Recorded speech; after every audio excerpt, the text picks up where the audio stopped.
into my time because I'd rather reduce my time because Mallory,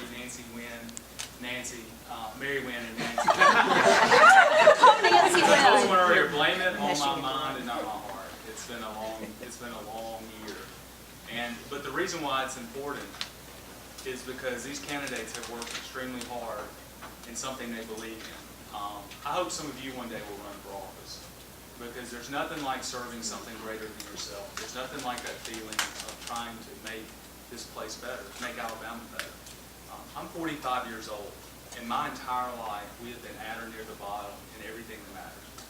And let me just be blunt. Both parties are responsible. Before 2010, the Democrats had complete control. Since 2010, Republicans have had complete control. Both parties have let all of Alabama down. But there's something happening out there. There's a new generation of leaders that are coming to the forefront who believe that we've got to begin putting people over party. We've got to believe in each other. We've got to end divisive politics that doesn't serve any of us well. And the candidates that you heard from tonight, I know believe that. And the reason why I know I've been hearing them for over a year. And their some speech hasn't changed. And it's not about tearing someone else down. It's about what we can do to build Alabama up. But we need your help because I normally say this for the end of the speech. But let me go ahead and say it at the beginning. If we continue to reward politicians, and regardless of party, who refuse to engage in debate, who want to try to promote divisive rhetoric, who come to the table with nothing more than just empty words instead of solutions. If we reward that type of behavior, you're going to continue to get the outcomes that come with that. And that's being at or near the bottom in everything that matters. Every election has consequences. Every election has severe consequences. For this election, it has probably the most impactful consequences in 40 years for this state. And in a few moments, I will describe why. But I can't help but looking out this audience and think about being in your shoes not long ago. I paid off my student loan debt in 2011. I was very blessed. My mom was a school teacher, retired school teacher. My dad started out as a school teacher and ended up retiring from the Department of Vocational Rehabilitation. When I was a freshman at UAB, my parents, when I came home for Christmas, told me they were selling their house in Ivywood, which is in East Tuscaloosa. It's a working class neighborhood in East Tuscaloosa. And they were having to sell it, so Sarah and I, my older sister, would stay in school. She was at the University of Alabama. And my parents moved to a rental house they had up in Fed. And my parents didn't think twice about it because they knew the value of an affordable education, or value of an education. And they knew although it wasn't affordable, it was essential. Well, today it's been skewed even worse. And college is more expensive than any time than in the history of this country. And the making it so unaffordable is also skewing the difference between the haves and the have-nots. Because I do believe in this great republic we live in, that education is the great equalizer. It gives everyone that opportunity to make the best of the American dream. But if we continue to make it more and more difficult, especially for kids like me, and I imagine as I look around the room and as I told my story, I saw a lot of heads nodding, you understand where we are. And as Mary Wynn said, you can't get a degree in psychology or political science and not leave if you're on student loans without tens of thousands of dollars of debt. And now you're supposed to go start your career. That's why I've proposed the Alabama Education Act. And that's why a fundamental part, $125 million, would go towards scholarships, including 4-year, 2-year, and workforce development. So when we talk about elections have consequences, as I look around this room, I know that can make a lot of difference in your lives, in the lives of your family members, in the lives of your friends. And that's why elections have consequences, because ultimately policymakers are going to make these decisions. And unfortunately, they're making these decisions in other states that continue to jump ahead of us.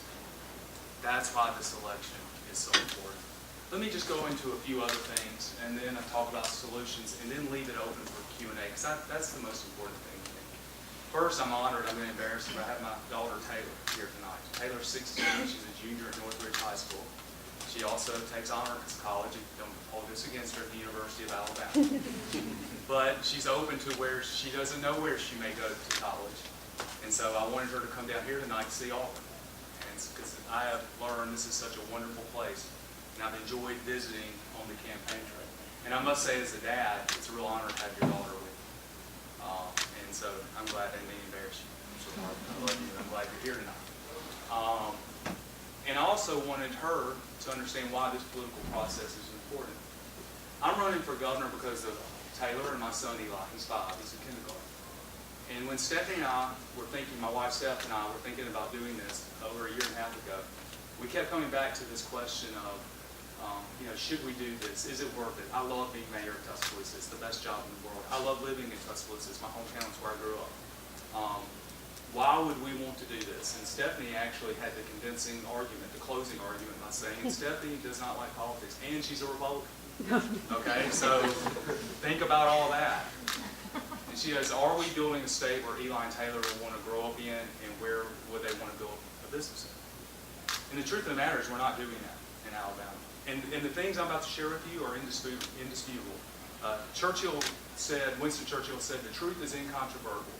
Malice may attack it, ignorance may deride it, but in the end, there it is. So let me share some truths about where Alabama is today. First, our correction system, Department of Corrections, our prisons, our state prisons, is under federal court order by Judge Myron Thompson.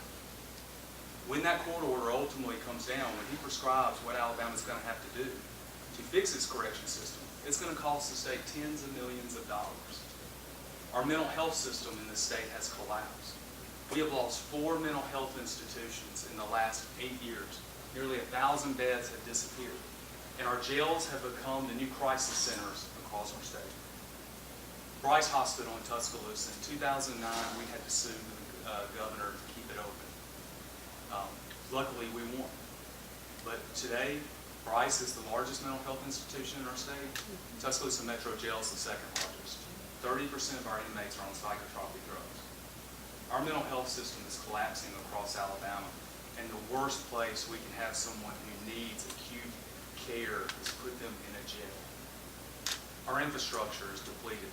20% of Alabama's bridges are functionally obsolete. That means you shouldn't go over. But today, 1 million Alabamians went over those bridges. And tens of thousands of school buses. And yet, in the last 8 years, there's been no plan to address that.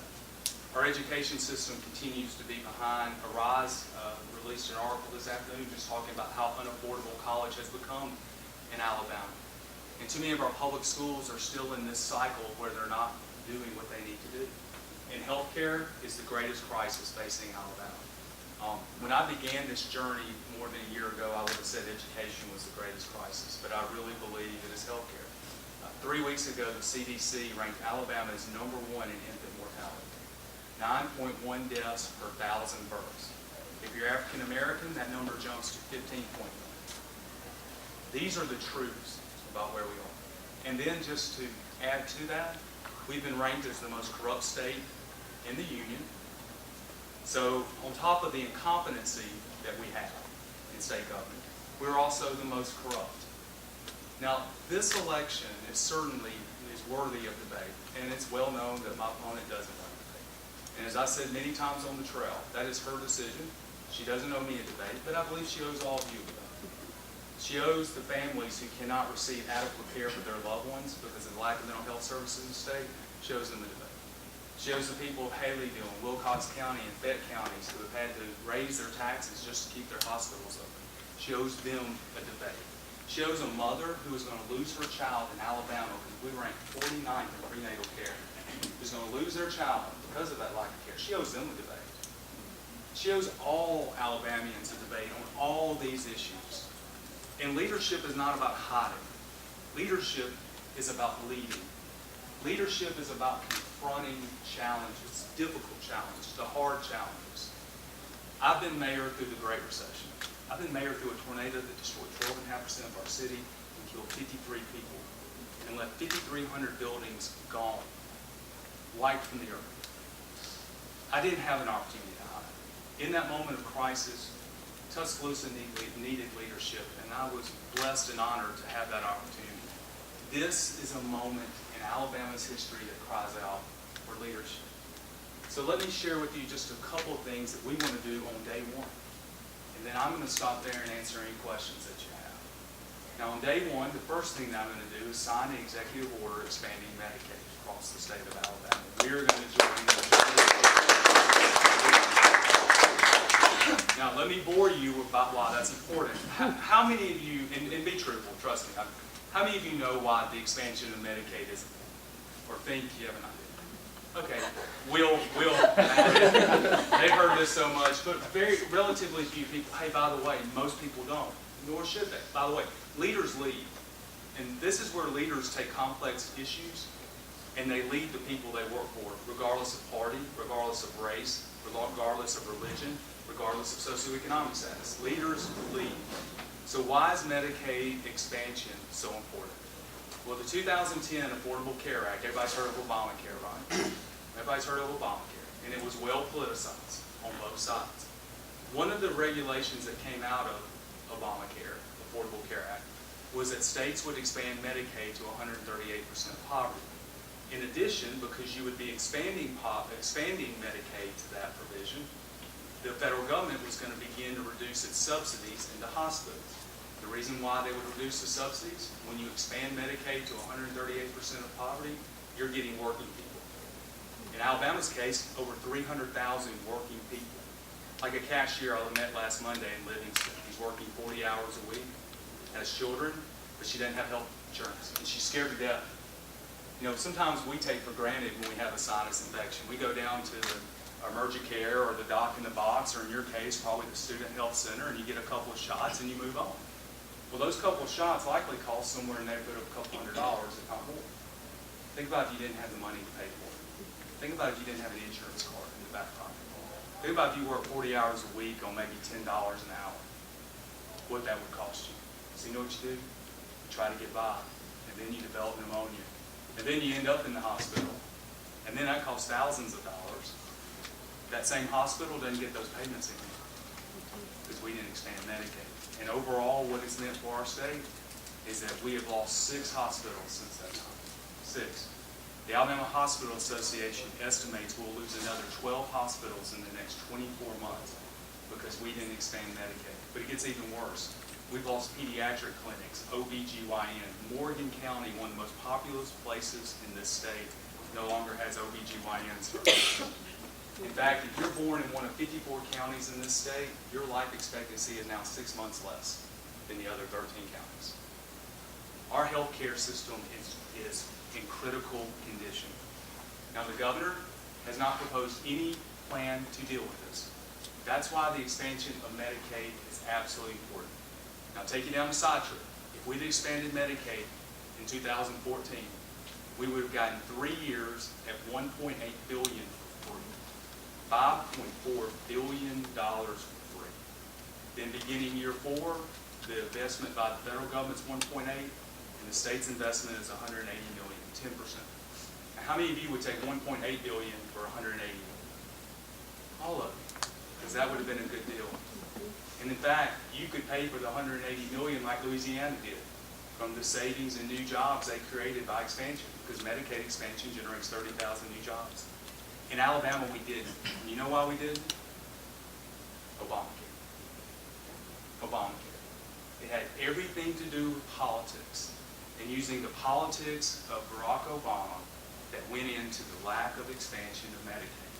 Now, that may have made for good politics, but what did it do for 330,000 Alabamians who got caught up in that? What did that do for the people of Haleyville? What did that do for the people of Fayette and Wilcox? They had to raise their taxes just to keep their hospital open because of politics. How many people now go from an hour drive to 2 hours drive for health care because of politics? That's why I want to be your governor. I am sick and tired of that type of politics that hurts people. It can't be about the next election cycle. If that continues to be our modus operandi, we are going to continue to be last in everything that matters. That's why on day 1 I'm going to sign that executive order to expand Medicaid. The second thing that I'm going to do is that I'm going to call the legislature into session, and we're going to pass the Alabama Education Lottery. And that's going to generate $300 million.